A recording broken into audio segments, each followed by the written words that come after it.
I'll take this house. I rolled my eyes, not knowing why, when my brother-in-law, Sean, said this. I had just returned from my husband's funeral a few minutes ago, so what in the world was he talking about? I was puzzled, but Sean continued, you need to get out of here. It's not good for you to stay in this house forever. Sean threw me a troublesome look as he said these words. This is the house my husband and I used to live in, so why should I leave? I stood there stunned by Sean's selfish behavior. My name is Kathy, a 37-year-old housewife. I live at home with my husband, John, who is 1 year older than me. I have wanted to be a nurse since I was a student, and after graduating from high school, I went to a university that had a nursing program. After graduating from college, I started working as a nurse at a general hospital. When I was 30 years old, I met him when he came to visit a friend. He was close in age, kind and cheerful, and I gradually became attracted to him. After a while, he confessed his feelings for me and we started dating, and we got married at the age of 32. At John's request, I decided to become a full-time housewife, and for the next 5 years we lived our lives together as husband and wife. Although they had occasional fights, they were able to say what was on their minds to each other, and I think they were a very close couple. I wish these happy times could continue for a long time to come. However, after becoming involved with that man, the life that should have been so enjoyable slowly fell apart.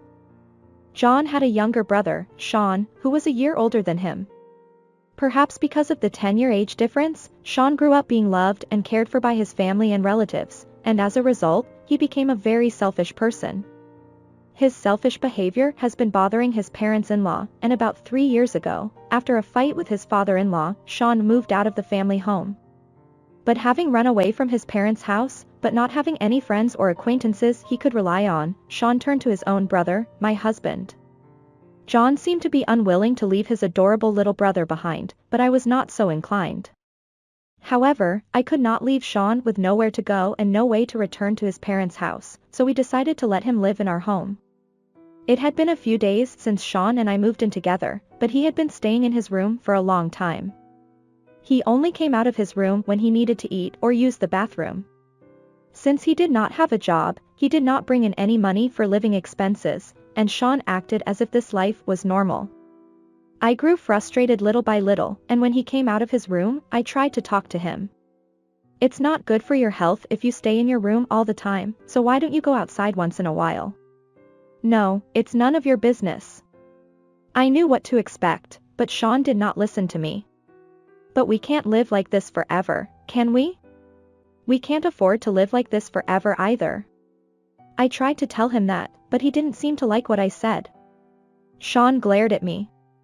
Shut up. You don't get to tell me what to do. He yelled at me. Sean's face was so frightening to me that I couldn't speak anymore. Apparently, John also thought that the current situation was not good for Sean. I'm sorry, I've put Kathy through a lot of trouble. I'll talk to him tomorrow about what we're going to do. John was as kind as ever. Sean might be willing to listen to his brother's words. Despite these faint hopes, John and Sean never had a chance to talk to each other. The next day, I saw John off as usual, but around noon I received a phone call. Are you a member of John's family? Actually. I stood there for a while listening to the conversation. I was told that John had been in a traffic accident and had been taken to the hospital. I was told that he was in a critical condition, unconscious, and I rushed to the hospital where he had been taken. My memory of that time is vague, and to be honest, I do not remember much.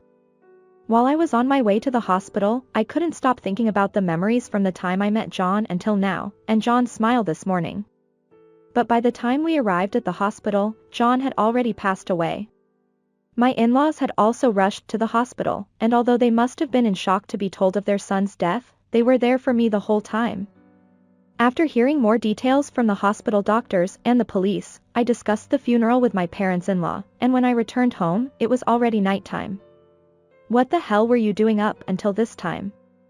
I'm hungry. Perhaps because he had moved out of his parents' house, Sean did not seem to have been informed of his brother's death by anyone. If you're a stay-at-home mom, you should at least do your job. I decided to tell him about today's events, though I was still disgusted by Sean's usual snide remarks. John passed away. In a car accident. He looked surprised for a moment at my words. My brother died? He did not look sad at all. That's all. You're not sad that your brother died? No, I'm not. He was quite a nag. I feel like I can finally live freely now that my brother is gone. I couldn't believe my ears when Sean laughed.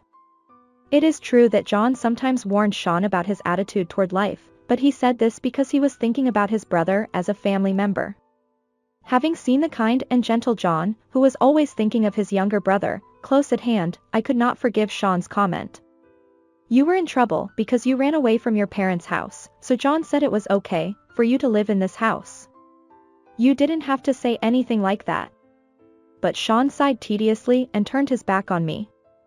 I'm not going to the funeral. My mom and dad will be there anyway, and it'll be too much trouble. With that, Sean retreated back into his room. How could he be so unconcerned about his brother's death as if nothing had happened? I was saddened by Sean's words and actions, and at the same time, a question popped into my head. What is Sean going to do now?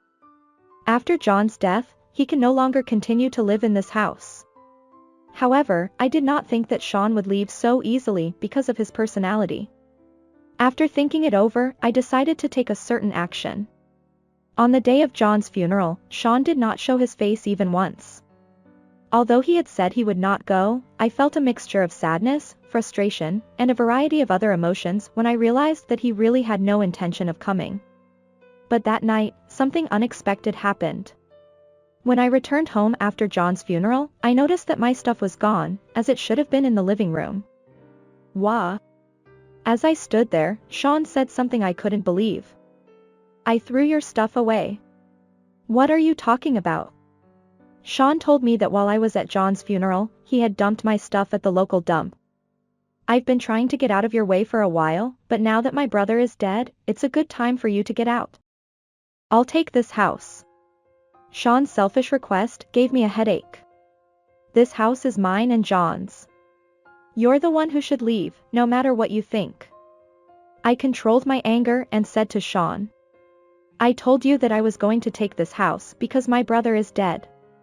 Since you are a stranger anyway, why don't you rent a house somewhere else or go back to your parents' house, whatever you want? Sean smiled a sickening, mocking smile. I can't believe it. Your own brother died, and not only did you not show up for the funeral, but you're planning to kick me out and continue living in this house. Perhaps thinking I was in a state of shock, Sean continued. You should be thanking you for helping me get rid of your stuff. Well, it will be picked up with the rest of the trash tomorrow, so I think you should go get it before then. Laughing, I decided to tell him the truth. All right. I'm going to leave, just like you wanted me to. As if he had been waiting for me to say that, Sean smiled a triumphant smile. I'm glad you agree. Then pack your bags quickly and leave tomorrow. No, I'm leaving right now. I don't want to be in the same space with you any longer. Sean tilted his head curiously, as if the word right now was unexpected. I've been keeping my door locked since you moved in with me, just in case, so I guess you didn't know what was going on in my room. I opened my own room and looked very surprised. In fact, I had moved most of my belongings to my parents' house so that Sean would not notice. However, it was unexpected that the last of my belongings that I had set aside to carry were thrown away during John's funeral. I continued to Sean, who looked surprised. Also, you can't live in this house anymore, so you need to leave as soon as possible. What are you talking about that you don't understand? I ignored Sean's words and began to sort through my belongings that I had left at home. He was not pleased with my attitude and yelled at me, Hey, what do you mean? What do you mean?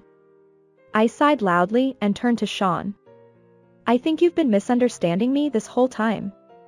This house used to be mine. What? Sean looked at me and froze, as if he hadn't expected it. I haven't told you this for a long time, but I lived in this house before I married John. Yes, we actually bought this house when I was working as a nurse. At the time, I was not interested in love or marriage at all, and I thought I would probably live the rest of my life alone. I had a good income, and since I was living at home, I had a considerable amount of money saved up. When I was in my late 20s, I knew I couldn't live in my parents' house forever, and I fell in love with the building and decided to buy it.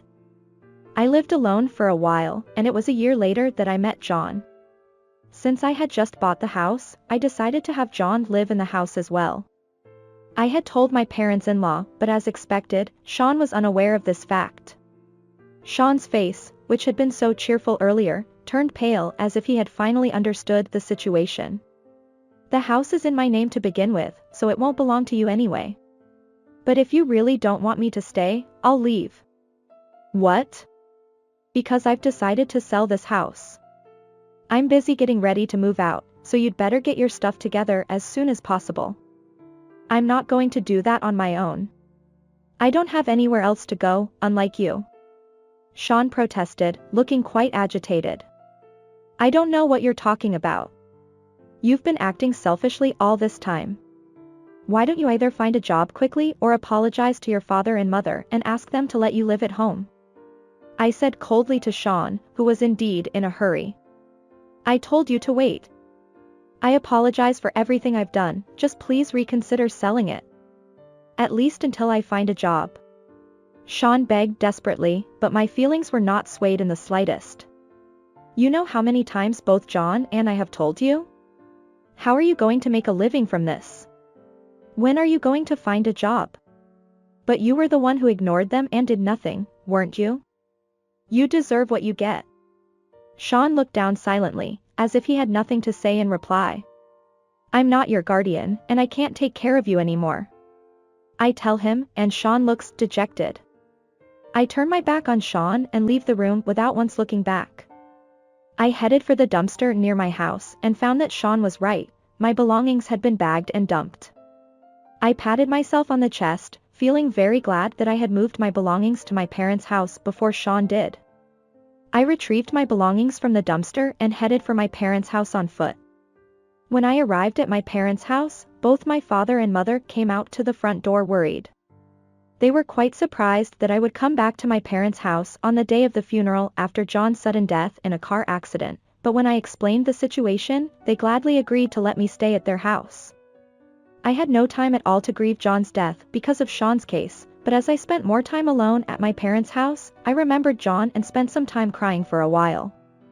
The death of someone close to me was a great shock, and although I was sad that I had to sell the house where I spent time with John as a result, even if it was to ask Sean to leave, I managed to recover from it with the support of my father and mother. Since then, Sean ended up going back to his parents' house, and I heard that he was stiffed by his in-laws. In fact, at John's funeral, I had told my in-laws that Sean was living at our house and that I had told them all about his usual behavior and what he said and did. They seemed very surprised, but repeatedly bowed down to me and said they were sorry for the trouble they had caused. The other day, my parents-in-law came to our house with Sean to apologize. They said, "We are so sorry for all the trouble my son has caused. I know it's not enough to apologize, but I couldn't stand still. Kathy, I am so sorry. I know it's not something I can apologize for, but I just couldn't help myself. I'm sorry." Sean's expression was as grumpy as before, but he apologized in a weak voice, as if this incident had been quite hard to bear. Frankly, I still felt more that I could not forgive him, but I decided to forgive Sean, thinking that John might be saddened if I kept on wrangling with him over such a matter. After that, Sean apparently looked for a job while living at home, but he still had a hard time dealing with his family, and they were constantly fighting every day. Soon after that, he started working part-time at a supermarket, but after about 3 months of working, he left home again and started living on his own. However, since he left home with no money to spare, he is living on the edge. I decided that I couldn't depend on my parents' house forever, so I started working as a nurse again. Although I had a few years of blanks, I quickly got used to the job. When I lived at home, I had to worry about Sean every day, and it was all very stressful, but now my life is very fulfilling and I am able to spend every day freely. I'm off to work, honey. I said to John's picture and headed off to work. Thank you for watching. How did you like today's story? Please please subscribe to our channel. See you in the next story.